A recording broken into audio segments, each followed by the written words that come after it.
Ini saya rekam. Oke ya, bisa melihat materinya ya? Bisa ya? Bisa, Pak. Oke ya, ini materinya adalah masih dasar-dasar ya, kefarmasian ya, melanjutkan yang QTT sama melanjutkan materi bisa ya. Kemudian apa yang harus kita pahami adalah mengenai air ya, mengenai air dan suhu ya. Jadi kalau nanti Anda praktikum ya, apa yang dimaksud dengan air ya? Air itu adalah aquades ya, kalau ada nanti kata-kata air ya. Misalkan larutkan infus, larutkan daun apa namanya itu kumis kucing ke dalam 100 cc air. Yang dimaksud dengan air adalah apa namanya? Aquades ya, aquades. Ya, aquades itu nanti akan kita sediakan di lab ya, aquades. Kemudian yang kedua mengenai suhu ya. Jadi kalau kaitannya dengan suhu ya, suhu itu suhunya itu 25 derajat ya, kalau suhu itu 25 derajat. Jadi suhu kamar namanya itu 25 derajat Celcius ya. Nah, kemudian yang lain adalah mengenai kelarutan ya. Mengenai larutan dulu ya, larutan. Jadi kalau nanti kita praktikum ya, tapi nanti ini praktikumnya masih semester besok, tapi ini yang cairan ya. Jadi kalau yang dinamakan larutan itu adalah apa namanya itu? Larutan itu terdiri dari dua komponen ya, larutan. Larutan itu terdiri dari dua komponen yaitu pelarut ya. Pelarut itu biasanya cairan ya, dan zat terlarut. Ya, zat terlarut ini. Zat terlarut itu bisa cairan ya, bisa juga bukan cairan ya. Jadi kalau pelarut itu pasti cairan, kalau zat terlarut itu bisa cairan dan bisa bukan. Ya. Kemudian untuk pelarut ya, itu biasanya air ya, pelarut itu biasanya aquades atau air.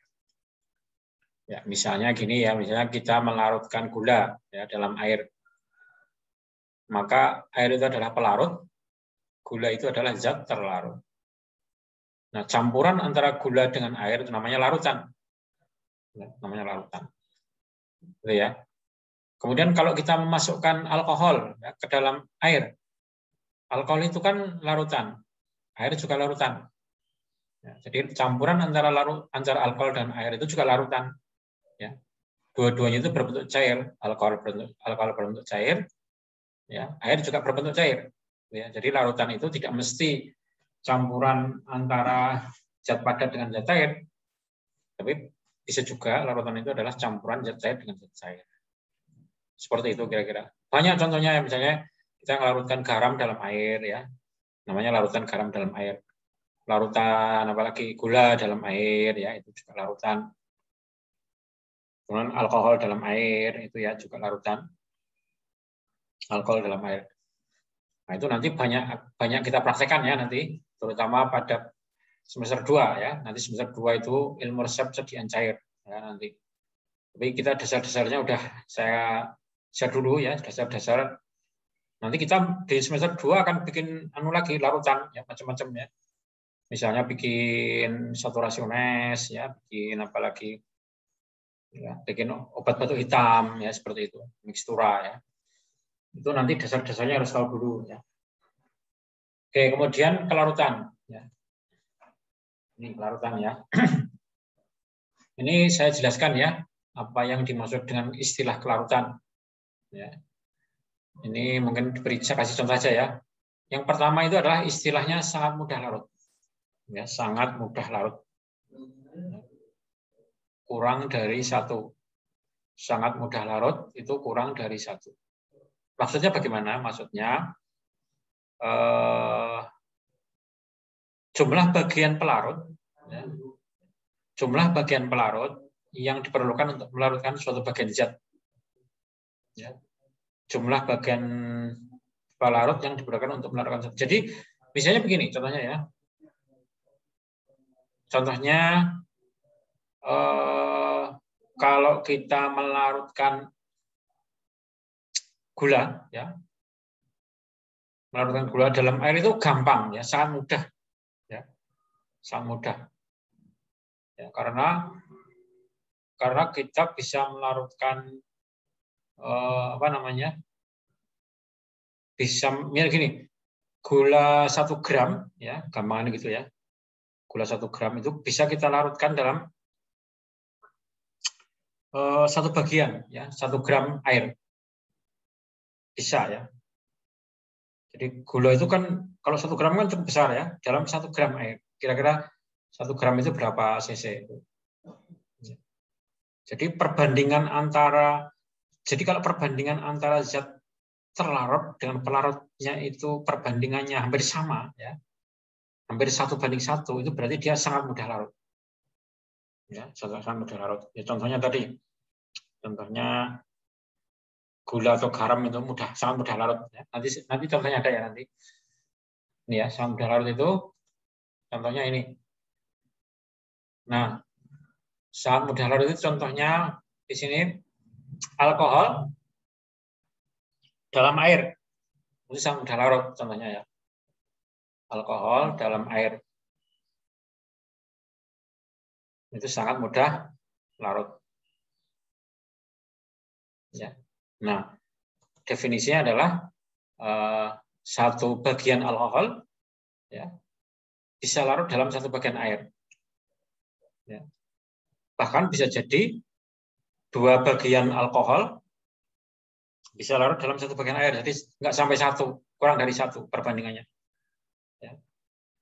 Jadi saya saya ulangi ya. Air dan alkohol. Saya ulangi ya. Air dan alkohol. Pelarutnya air. Ya. Pelarutnya air. Yang dilarutkan alkohol.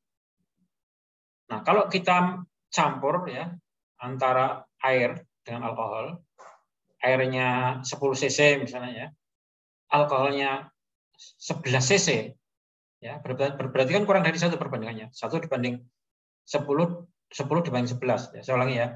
Jika kita punya 10 cc air, ya, kita punya 10 cc air, kemudian punya 11 cc alkohol, ya, berarti kan kalau dicampur itu kan 10 dibanding 11. 10 dibanding 11 kan kurang dari 1 kan? Ya, itu sangat mudah larut istilahnya. Atau bahkan bisa jadi ya 10 cc air itu bisa dicampur dengan 20 cc alkohol. Artinya cuma setengah perbandingannya. Kurang dari 1 lagi. Artinya alkohol itu sangat mudah larut dalam air. Artinya alkohol itu sangat mudah larut dalam air karena 10 cc air, ya, sebagai pelarut bisa melarutkan 20 cc alkohol. Ya. Jadi 10 banding 20 kan setengah. Ya. Apa bahkan bisa jadi 10 cc air bisa melarutkan 50 cc alkohol. 10/50 seperlimanya. Kurang dari 1 kan, kalau 10 dibagi 50 kan kurang dari 1. Itu berarti apa? Berarti sangat mudah larut. Nah, kemudian kalau mudah larut itu apa? Kalau mudah larut itu perbandingannya 1:10. Ya. Jadi 1 bagian pelarut, ya, 1 bagian pelarut, ya terlarutnya itu apa namanya? Ini saya kasih contoh aja ya, biar bingung ya, ini tabel ini ya. Misalnya garam, ya, garam dalam air. Misalnya contoh garam dalam air. Garam, ya, dalam air itu nilainya 36.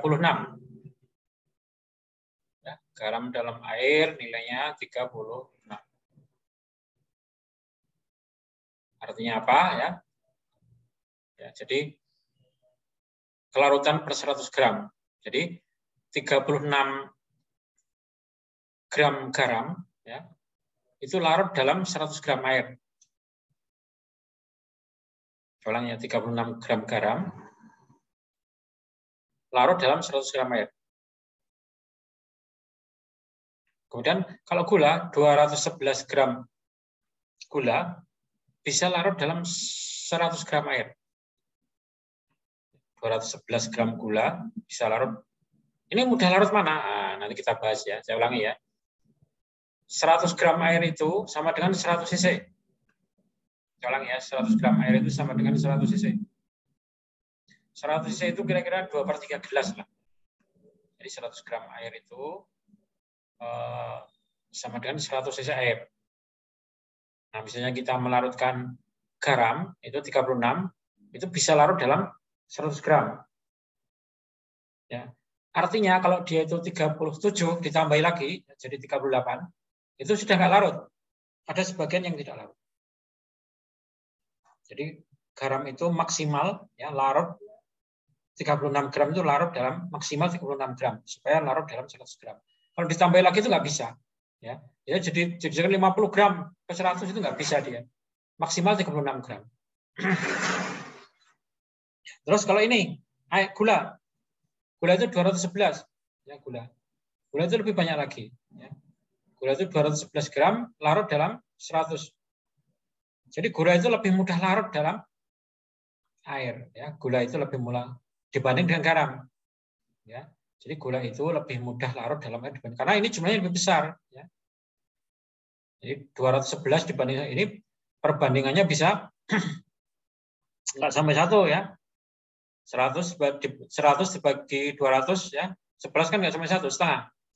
Jadi gula itu nilainya setengah. Ya, kalau setengah berarti sangat mudah larut. Ya. Saya ulangi ya, kalau gula ini kan 211 ya. Caranya itu gimana? 100 ya dibagi 211. Kan setengah, 0,5. 0,5 kan kurang dari 1. Berarti apa? Berarti gula sangat mudah larut. Karena nilainya kurang dari 1. Kemudian ini, garam. Garam. 36. Garam 36 dibagi 100. 36 bagi 100 ya. Garam itu 36 bagi gula itu garam itu 100 dibagi 36. Ya. Kalau gula tadi kan 100 dibagi 200 kan setengah. Kan sangat mudah larut karena nilainya kurang dari 1. Kalau ini 100 dibagi 36. Nilainya antara 1 sampai 10 ya. Berarti apa? Berarti garam itu mudah larut ya. Garam mudah larut. Begitu ya. Kalau ini oksigen, nah, oksigen itu nilainya 0,041, artinya apa? Artinya 100 ya dibagi gramnya itu nilainya 0,041. Ya. Ini kalau dihitung ya, kalau dihitung ini caranya bukan begitu, caranya ngitungnya itu 100 dibagi 0,041 itu berapa? Ya. 100 dibagi 0,0041. Ya, itu bisa berapa itu? 1000 lebih ya. Kalau 1000 lebih berarti berapa? Sangat suka larut ya, karena nanti kamu hitung sendiri. 100 dibagi 0,0041 itu berapa nilainya? Karbon dioksida itu ya 100 dibagi 0,144. Itu berapa? Ya. Itu 100 dibagi 0,1. 100 itu sekitar berapa? 100 dibagi 0,1 itu sekitar nggak sampai 1000 ya. Jadi karbon dioksida itu ya itu adalah sampai antara 500 sampai 100 ini sukar larut karena nilainya 100 sampai 1000. Saya ulangi lagi ya biar nggak bingung. Saya ulangi ya. Saya ulangi. Bagaimana mengelompokkan itu mudah larut, sangat mudah larut, atau sukar larut? Caranya adalah nilai ini ya, nilai ini dibagi ini. Ya. Garam kan 36 ya, jadi 100 dibagi 36.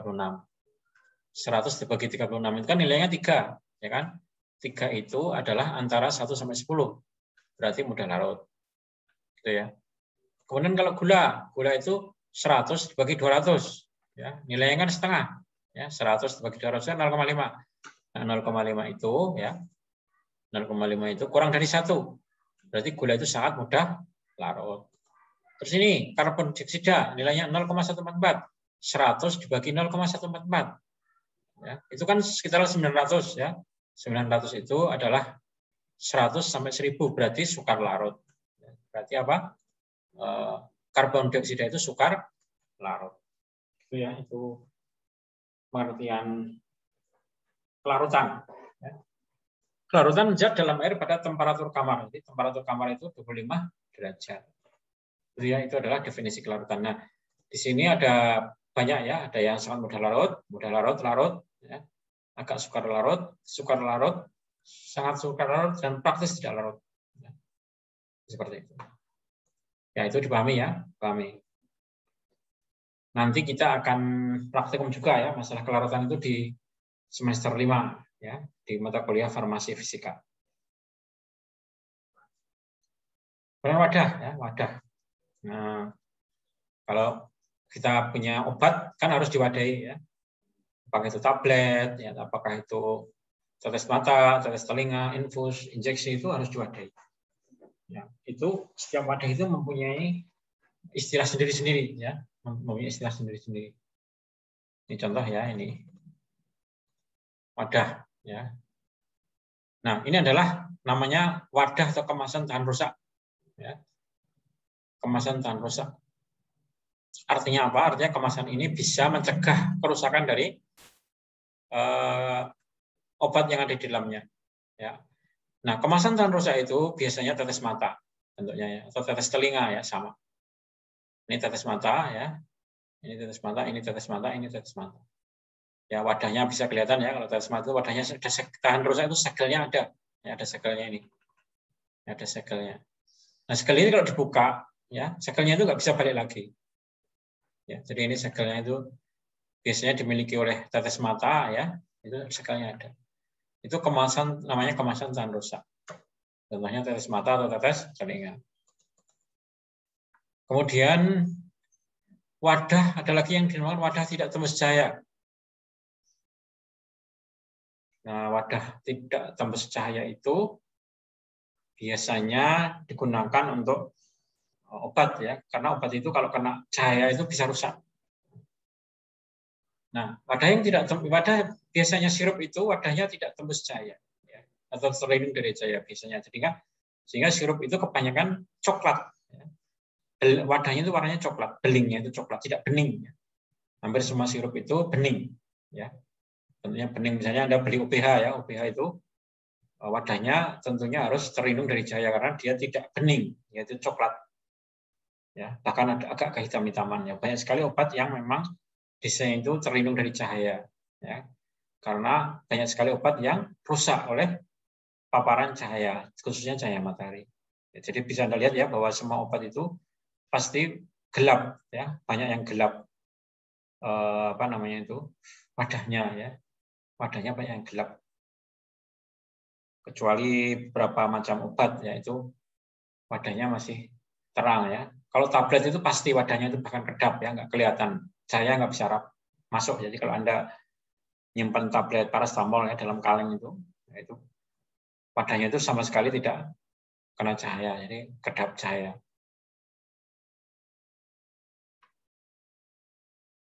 Nah, jika kita mempunyai wadah yang tidak tembus, ya wadah yang tembus cahaya, maka bisa dibuat tidak tembus cahaya dengan cara memberikan pembungkus ya, pembungkus yang warnanya hitam, ya misalnya kertas karbon, itu bisa. Jadi intinya begini ya, bahwa obat itu harus terlindung dari cahaya sehingga banyak sirup ya, banyak cairan ya yang botolnya ini berwarna gelap. Ya, jadi Anda nanti coba aja beli OPH gitu ya, itu kan botolnya tidak bening ya, tapi agak gelap, agak kecoklat-coklatan. Karena untuk melindungi kandungan dari OPH itu dari paparan kerusakan oleh paparan cahaya. Kemudian wadah tertutup baik, ya, harus melindungi isi terhadap masuknya bahan padat dan mencegah kehilangan selama distribusi. Ya, wadah tertutup baik, ya. Wadah tertutup baik. Kemudian ada istilah lagi wadah tertutup rapat. Harus melindungi isi terhadap masuknya bahan padat, cair, uap, dan mencegah kehilangan selama distribusi. Wadah tertutup rapat ini contohnya ini ya, wadah tertutup rapat. Contohnya adalah apa namanya ini? Wadah tertutup rapat ini contohnya ya, dicatat baik-baik ya. Contohnya adalah etil klorida. Saya akan menjelaskan kenapa etil klorida itu termasuk wadah tertutup rapat. Pertama, bahwa etil klorida itu mudah menguap, ya, karena ini cairan yang mudah menguap. Ini digunakan untuk membius, ya, untuk membius, untuk pati rasa. Jadi kalau yang dibuka sedikit saja dia menguap, ya. Jadi wadahnya etil klorida ini, ya, itu melindungi terhadap masuknya bahan padat cair uap. Jadi dia itu mencegah juga dari penguapan. Ya. Ini etil klorida ini kalau dibuka itu langsung menguapnya cepat sekali. Ya. Ini bentuknya semprot, ya, tertutup rapat. Kemudian ini tadi ya, wadah tidak tembus cahaya itu warnanya gelap, ya, tidak bening seperti ini agak bening, ya. Ini kelihatan gelap, tidak tembus cahaya. Ya. Warnanya coklat gelap. Kemudian wadah kedap udara itu adalah wadah yang seperti ini, ya. Misalnya Anda mempunyai obat namanya permanganas sekaligus atau PK, ya. Itu bisa kedap udara, ya. Kedap udara itu kayak itu, ya. Kalau kita nyimpan makanan, ya, itu wadahnya itu khusus, ya, supaya tidak mudah melempem. Itu namanya kedap udara. Ya. Jadi kedap udara itu melindungi dari udara masuk.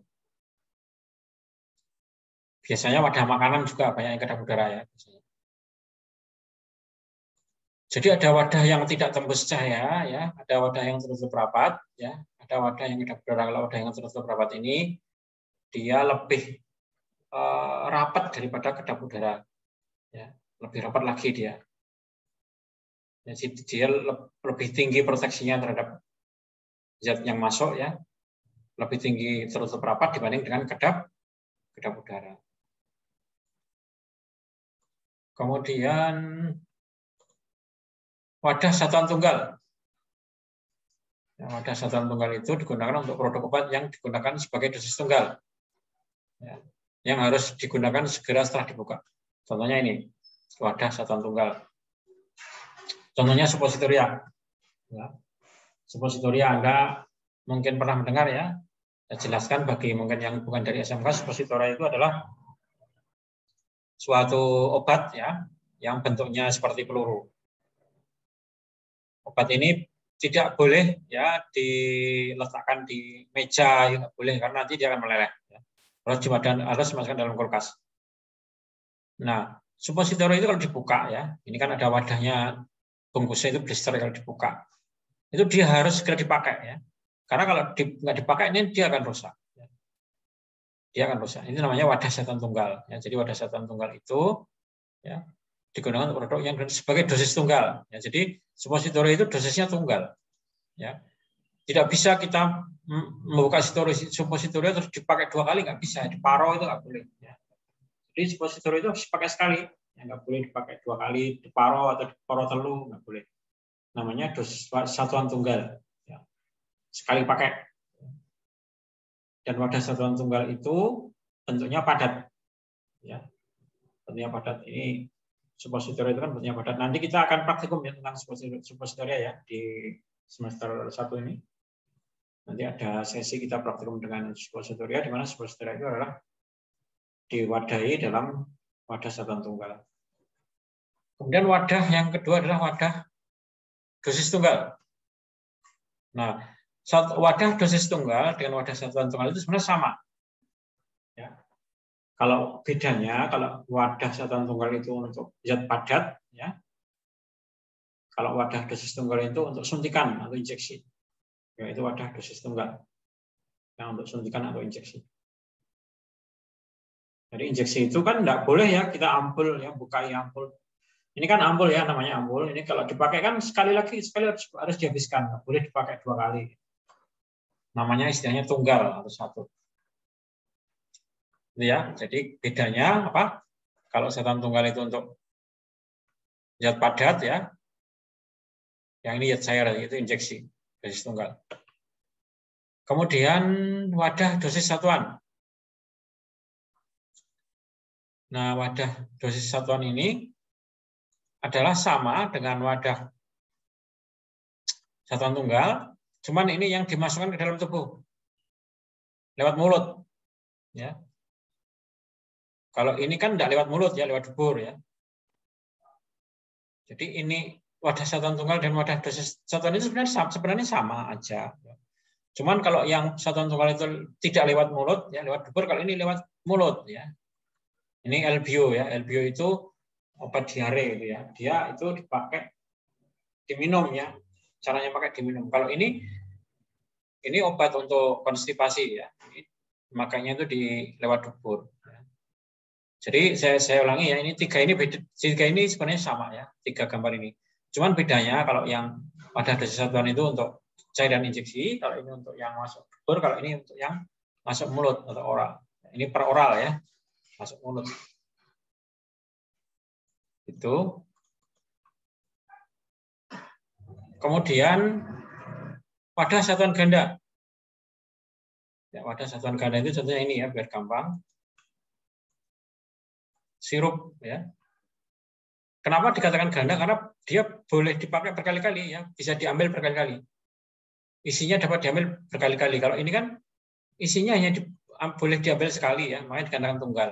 Kalau ini kan dikatakan ganda sehingga boleh diminum, isinya itu boleh diambil berkali-kali. Jadi kalau Anda minum sirup itu habis diminum 1 sendok ya, mungkin masih diminum lagi sampai 10 sendok lagi. Jadi sendok kedua, sendok ketiga, keempat, itu kan berkali-kali, namanya wadah satuan ganda. Nah, kalau bentuknya apa namanya itu? Injeksi itu namanya wadah dosis ganda. Jadi injeksi ini bisa dipakai berulang-ulang. Jadi ini kan isinya katakanlah 1000 mg ya, nanti bisa dipakai ya sampai 10 kali ya, berkali-kali. Kalau yang ini kan tidak bisa ya. Yang ini sekali aja, begitu dibuka ampulnya nggak bisa dipakai lagi. Kalau Anda vaksin itu ya, vaksin COVID ya, Moderna misalnya ya, atau Sinovac itu pada dosis ganda ya. Karena vaksin COVID itu biasanya satu wadah ini ya, satu flakon namanya itu biasanya sampai dosisnya 10 orang ya. Ada yang untuk 15 orang. Jadi ganda ya, lebih dari 1 ganda itu. Jadi kalau kita vaksin itu, Anda mungkin memperhatikan yang pernah divaksin itu bentuknya kayak gini, flakon ya. Nanti bisa diambil sampai lebih dari 10 dosis atau 10 orang. Namanya wadah dosis ganda. Nah, ini ya kalau ini ada lagi suhu. Ya, sekarang kita masuk ke suhu ya. Suhu. Nah, kalau Anda punya makanan itu kan, kalau makanan itu buah kan ya, dimasukkan dalam kulkas biasanya. Ya kan? Kalau Anda punya makanan kering ya, roti dan sebagainya itu kan itu lebih awet ya kalau dimasukkan dalam kulkas sebenarnya. Apalagi daging ya, daging itu dimasukkan dalam freezer jadi suhunya lebih dingin. Jadi obat juga sama, obat itu sebenarnya tidak hanya disimpan dalam suhu biasa aja ya. Jadi obat itu nyimpannya juga ada aturannya obat itu ya, tidak boleh main-main. Dan Anda harus tahu sebagai seorang calon sarjana farmasi, Anda tahu bagaimana cara menyimpan obat gitu ya. Ya. Beda-beda ya. Prinsipnya begini ya. Kalau vaksin itu harus disimpan pada suhu antara 2 sampai 8 derajat. Prinsipnya itu ya. Prinsipnya vaksin itu disimpan itu minimal 2 derajat, maksimal 8 derajat. Vaksin. Misalnya vaksin Sinovac ya. Nggak boleh kamu nyimpan vaksin di freezer, itu nggak boleh.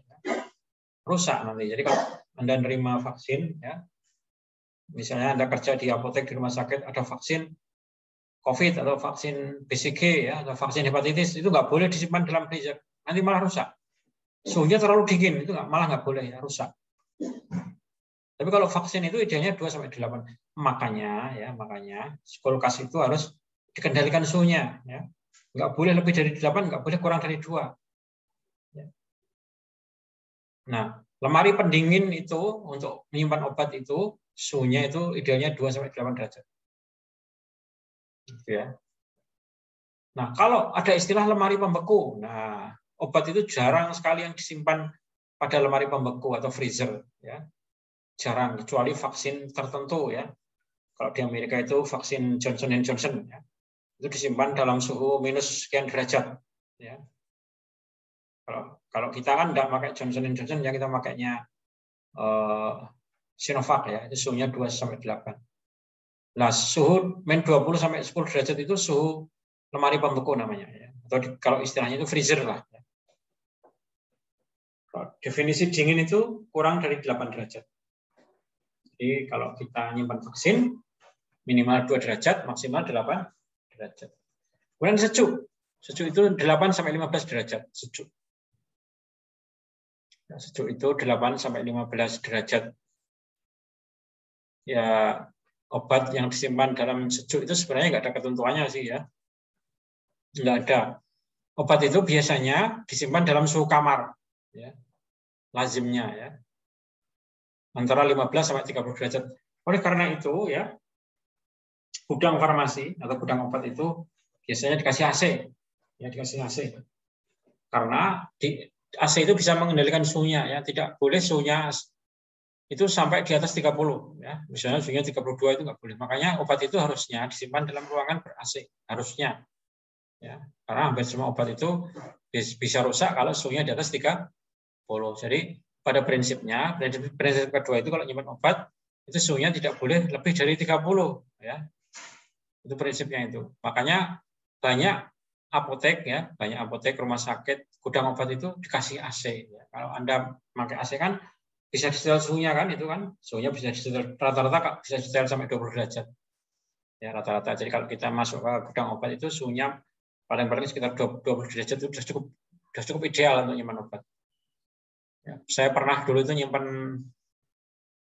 infus ya, waktu itu nggak sadar AC-nya itu sampai 15 derajat, nggak sampai 15 itu jadi menggumpal infusnya, membentuk kristal, karena terlalu dingin. Jadi makanya kalau menyimpan obat apapun itu infus ya, cairan apapun ya, tablet ya, kapsul terutama ya, kapsul itu kalau disimpan dalam suhu 30 lebih itu bisa melenyek ya, dia mengalami pelelehan. Seperti itu ya. Jadi itu prinsipnya tuh. Kemudian hangat itu adalah suhu antara 30 sampai 40 ya, hangat. Jadi nanti kalau kamu praktikum misalnya membuat krim ya, hangatkan, ada kata-kata begitu ya, hangatkan. Jadi biasanya kalau kita pakai basis salep misalnya vaselin ya harus dihangatkan ya. Berarti kalau dihangatkan itu suhunya nggak boleh lebih dari 40 ya. Agar si vaselin itu leleh ya. Jadi kalau membuat salep itu istilahnya itu dihangatkan, mungkin ada istilah dihangatkan. Apapun itu ya, tidak hanya salep ya, krim ya, pasta, nanti kita akan praktek bikin krim, pasta, salep ya, itu ada istilah dihangatkan. Ya. Suhunya antara berapa? 30 sampai 40 ya. Kalau dipanaskan itu lebih dari 40 ya, panaskan. Ya, misalnya besok kamu bikin infus ya. Infus daun kumis kucing itu panaskan. Ya. Ada kata-kata panaskan karena nanti daun kumis kucingnya harus dilarutkan dalam air yang suhunya itu 90 derajat. Ya. Kalau 90 derajat kan berarti dipanaskan ya istilahnya. Tapi kalau di atas 30 itu dihangatkan. Ya seperti itu. Jadi beda ya. Jadi sekali lagi tolong dibedakan antara suhu dingin ya, suhu untuk memanaskan, suhu untuk menghangatkan, dan suhu ruangan. Ya, itu tolong dibedakan. Ya, pada prinsipnya vaksin itu disimpan pada suhu antara 2 sampai 8. Ya, pada prinsipnya seperti itu. Dan obat-obat itu pada umumnya disimpan tidak boleh lebih dari 30 derajat ya, antara 15 sampai 30 pada prinsipnya.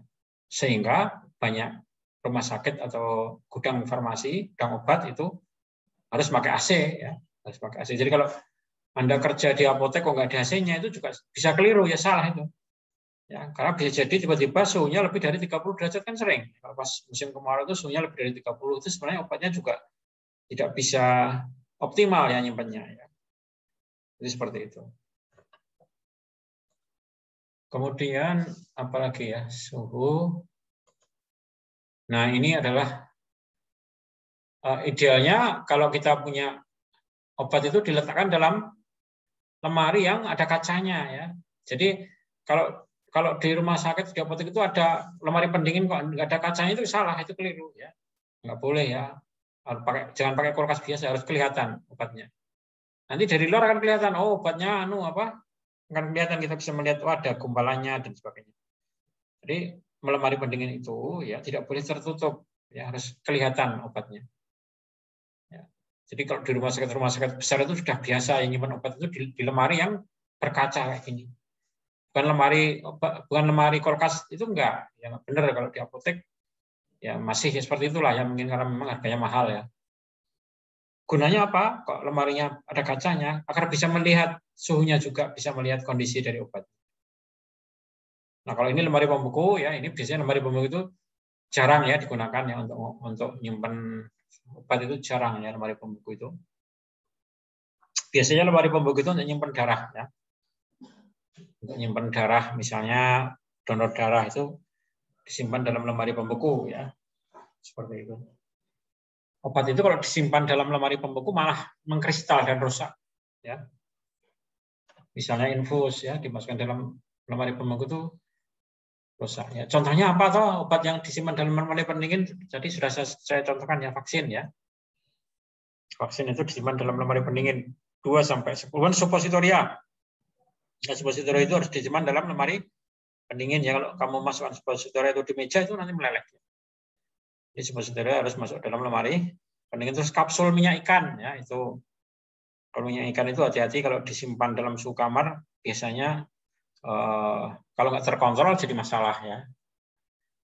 Sebaiknya ya disimpan dalam lemari pendingin ya, disarankan ya kalau bisa ya, karena kalau dimasukkan dalam suhu kamar sih bisa, tapi tiba-tiba naik suhunya ya, nggak ada kulkas, nggak ada apa, nggak ada kulkas, nggak ada AC, nanti bisa jadi masalah ya kalau minyak ikan itu ya. Ya jadi obat itu apalagi ya anti bisa ular ya, itu juga masuk ke dalam lemari pendingin ya. Obat anti tetanus yang masuk dalam lemari pendingin, ATS itu anti bisa ular masuk dalam lemari pendingin ya. Suppositoria masuk ke dalam lemari pendingin ya. Itu. Kemudian ini saya masuk ke ini. Nah, ini coba diperhatikan ya kalau saya ngomong ya, kamu sambil nulis persen. Nah, ini akan dipakai terus ya, persen. Pertama persen bobot per bobot. Ya, persen bobot per bobot. Adalah jumlah gram zat dalam 100 gram larutan. Ya. Jumlah gram zat dalam 100 gram larutan. Misalnya begini. Misalnya kita nyampur 10 gram. Ya. Saya ulangi ya. Misalnya kita nyampur 10 gram hidrokortison ya, ke dalam, kita nyampur 10 gram hidrokortison ya, dimasukkan ke dalam vaselin ya, dicampur dalam vaselin sehingga bobotnya jadi 100.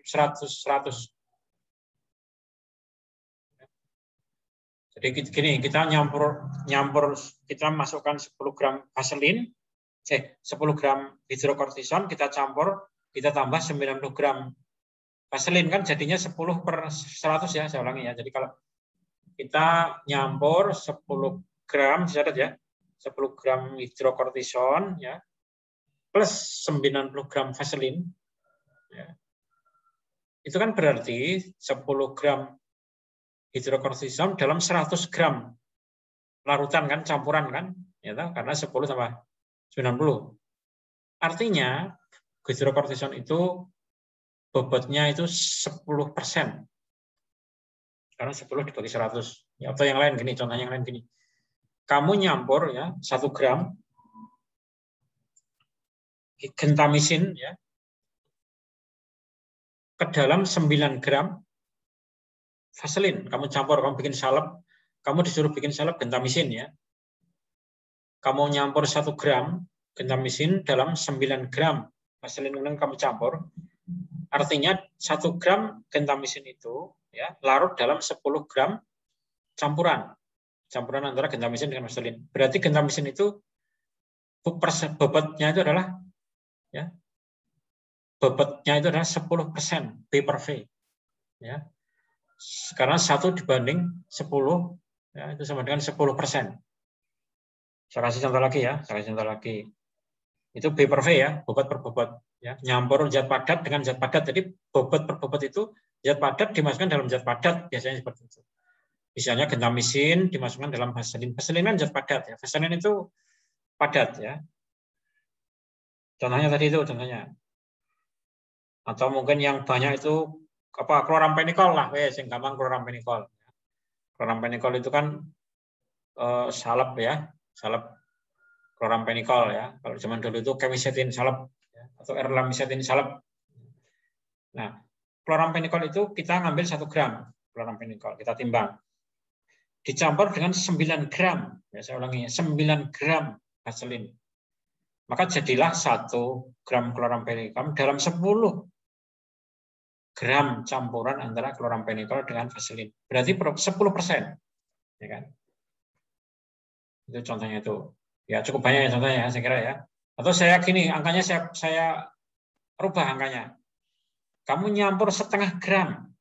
Ya. Kamu nyampur 0,5 gram gentamisin, gitu. 0,5 gram loh ya, bukan 1 gram, 0,5 gram.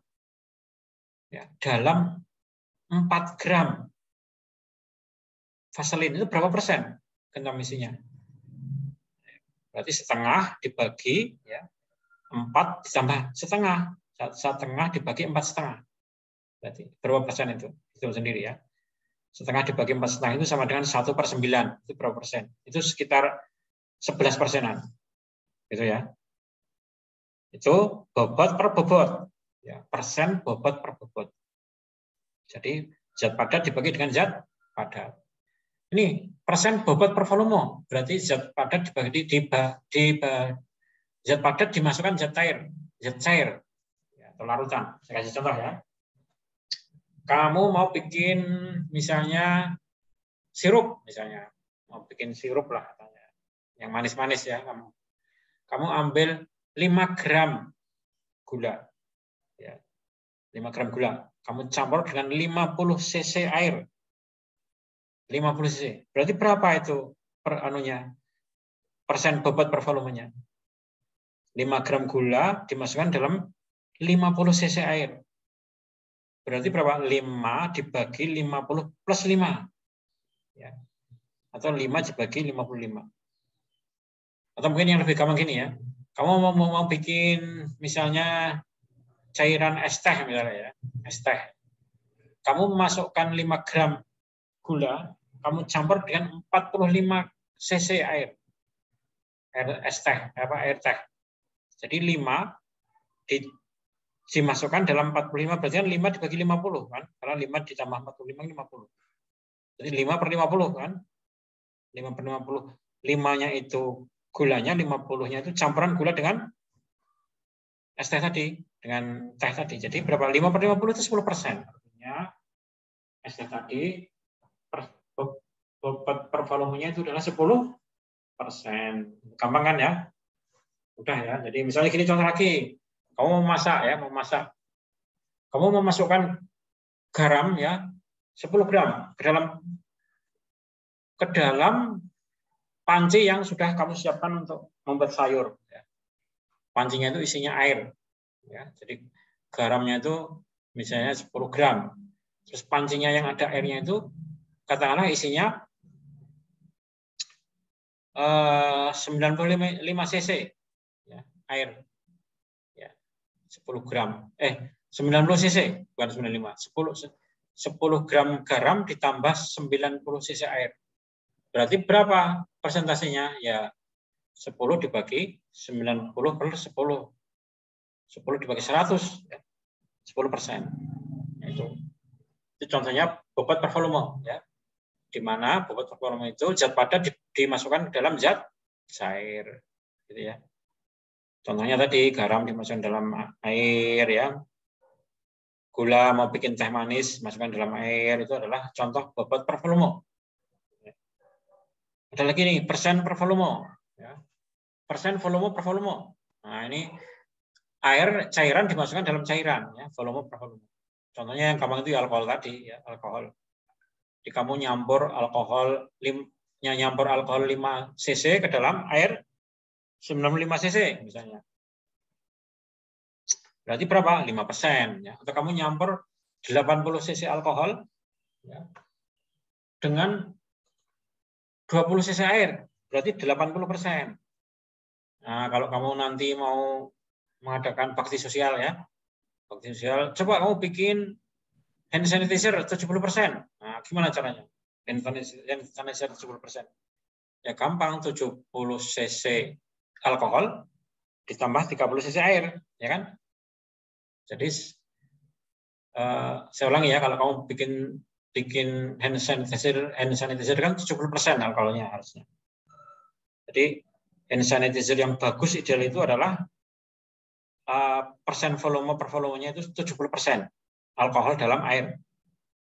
70%. Jadi kamu caranya bikin bagaimana? Caranya bikin kamu ambil 70 cc alkohol, kamu campur dengan 30 cc air ya. Jadi 70 dibagi 70 plus 30 ya. Berarti 70%. Jadi kalau kita mau bikin hand sanitizer ya, itu nyampurkannya adalah 70 cc alkohol di dalam 30 cc air gitu ya. Itu 70%. Itu ya. Jadi nanti kalau kamu ditanya, "Oh, bisa nggak kamu bikin hand sanitizer dengan kadar 80%?"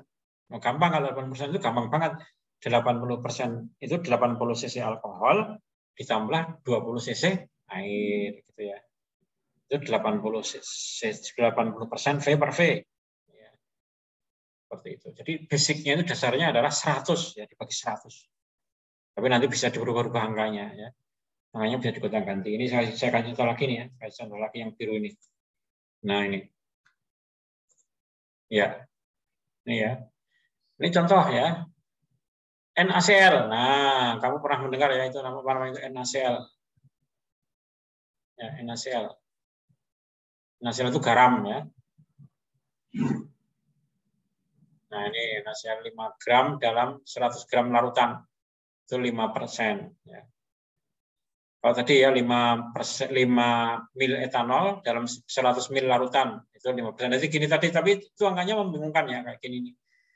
Saya ulangi ya, kalau kamu disuruh membuat hand sanitizer dengan kadar 70%, maka campurlah 70 cc alkohol dengan 30 cc air. Ya, seperti itu. Kalau kamu disuruh saya dibikinkan gula yang kadarnya 10%, maka caranya bikin gimana? Caranya bikin 10 gram gula dicampur dengan 90 cc air. Gitu ya. Coba aku bikinkan masakan ya yang dengan garam yang kadarnya 20%. Ya, kamu tinggal nyampur aja 20 gram garam dicampur dengan airnya 80 cc ya, sampai nanti jumlahnya jadi 100. Itu gampangnya seperti itu ya. Kasarannya gitu. Kasarannya seperti itu. Nah, kalau ini lebih mudah ini ya, ini lebih mudah. 5 mili dalam 100 kan 5% ini, gampang, ini lebih mudah. Sekarang kalau 5 mili dalam 200 itu berapa persen? Ya. 5 mili etanol dalam 200 cc larutan itu berapa persen? 5 mili dalam 200. Kalau 5 mili dalam 100 kan 5%. Nah, kalau 5 mili dalam 200 berapa persen? Ya 5 dibagi 200. Ya, berarti 2,5%. Atau ini, kalau 5 dalam 100 larutan itu kan 5%. Sekarang kalau 5 gram dalam 20 gram berapa? 5 gram NaCl dalam 20 gram larutan NaCl berapa persen itu? Ya 5 dibagi 20. Ya. 5 dibagi 20. Berapa itu 5 dibagi 20? Ya. 20%. Oh, berapa? 25%. Ya, 5 dibagi 20 itu 25%. Ya, atau ini lagi ya. Kalau 5 gram NaCl dalam 100 cc larutan kan gampang. Sekarang ini 5 gram NaCl dalam 10 cc larutan. Itu berapa persen? Ya 5 dibagi 10. Ya, berarti berapa? 50%. Itu ya, jadi ini angkanya bisa dirubah-rubah ya. Nanti kalau saya kasih soal kamu harus nggak boleh bingung ya, angkanya dirubah-rubah. Ya, angkanya itu nanti saya otak-atik sendiri. Nanti kamu harus bisa jawab. Jadi ya, itu mengenai, nah itu nanti dipakai terus nanti kalau kamu praktikum ya, praktikum disuruh bikin salep ya, berapa persen itu harus tahu. Buatlah salep sekian persen harus tahu. Dasarnya itu. Ya, nanti kita lihat ya. Nanti kalau hasil tesnya jelek, besok saya ulang lagi ya, besok. Nanti besok saya usahakan besok itu kita offline ya kalau ada ruangannya. Kalau enggak ya nanti online ya besok. Nanti saya umumkan ya apakah bisa offline apa enggak, karena ruangannya juga terbatas. Kemudian yang lain-lain saya kira ya tidak begitu vital ya, penting ya. Jadi itu aja yang materinya ya. Ini sudah jam 4:30 ya. Materinya itu aja.